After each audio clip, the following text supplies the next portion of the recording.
En fait, en regardant des vieux films français des années 60 dialogués par Michel Audiard, avec mon best friend, on s'est rendu compte que parfois, il y a tellement de vocabulaire vieilli et d'argot chelou, ce que tu as commencé à dire, et qu'on comprend absolument rien à ce qu'il raconte, ou alors des punchlines un peu datées où on comprend rien non plus.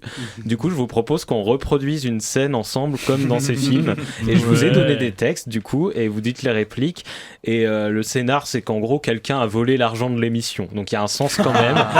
Mais donc n'hésitez pas à prendre des voix, j'en sais rien, nasillardes, etc. Enfin, faut qu'on ait l'impression que c'est une chronique en noir et blanc, quoi. Simon, c'est à toi. Je vous le dis comme je le pense, les croulants, l'oseille du zygomatique, elle est peut-être pas danseuse, n'empêche qu'elle a fait des claquettes. Qu'est-ce que c'est que ces patacouèques, patron? Crache ton ermite. C'est pas compliqué, il y a un cave qui s'est fait les grolles avec le grisby du Mont Zigo. Comme quoi, dès qu'il y a des soifsphères, il y en a un qui te retrouve la santé. Quand c'est pas des coureurs de jupons, c'est des coureurs de pognon. On a beau dire, ils devraient être soit sacrément dans le rouge, soit sacrément dans des boliments. Vous voyez ce que je veux dire? Non. Bon, les marlots, c'est bien tout crème vos brins de Cosette, mais le magot il est où?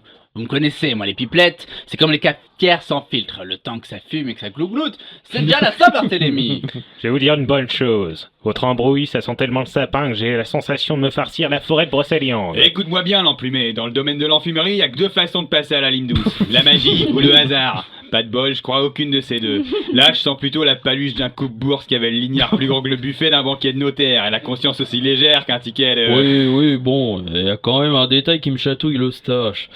Qui s'est pointé au studio la veille du fric-frac? Il y a eu du passage, messieurs avec les brodequins. Et elle a l'air de pas y toucher. Il est venu becter 2-3 fois. Ça veut rien dire, ça. Ah, on peut être à cheval sur la croutaille sans être plus grinche de la haute pègre, que je me dis. Un type qui mange, c'est pas un type qui choure. Ah ouais? Et quand il becquette gratos avec le magot de l'émission, t'appelles ça comment? Je le sens pas. Va falloir choper Monsieur Fissa avant qu'il se retrouve avec un cadavre sous les pans de loc.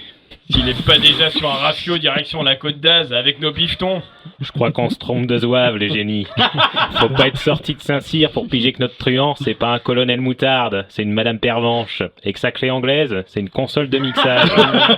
Mais c'est qu'il accuserait Gabrielle, notre réalisatrice, de se faire du beurre dans les épinards, celui-là.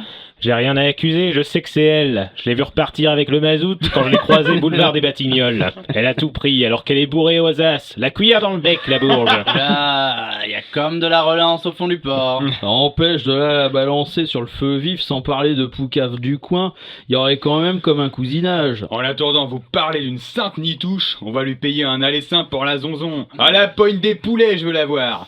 Et je vous promets qu'elle demandera pardon et au garde à vous. C'est votre jugeote qui est en zonzon. J'ai juste planqué le pognon au chaud dans le coffre-fort, histoire qu'ils prennent pas l'air. Et sans Mézic, votre émission, ce serait de la confiote. Alors, branchez le cerveau sur les prises jack, parce que là, vous me filez des coups de barre. Bravo, et ça c'est quel film hein? Ah ouais, bravo. Des dialogues. C'est quoi le nom du film, Seb? Le Grisby du Monzigo.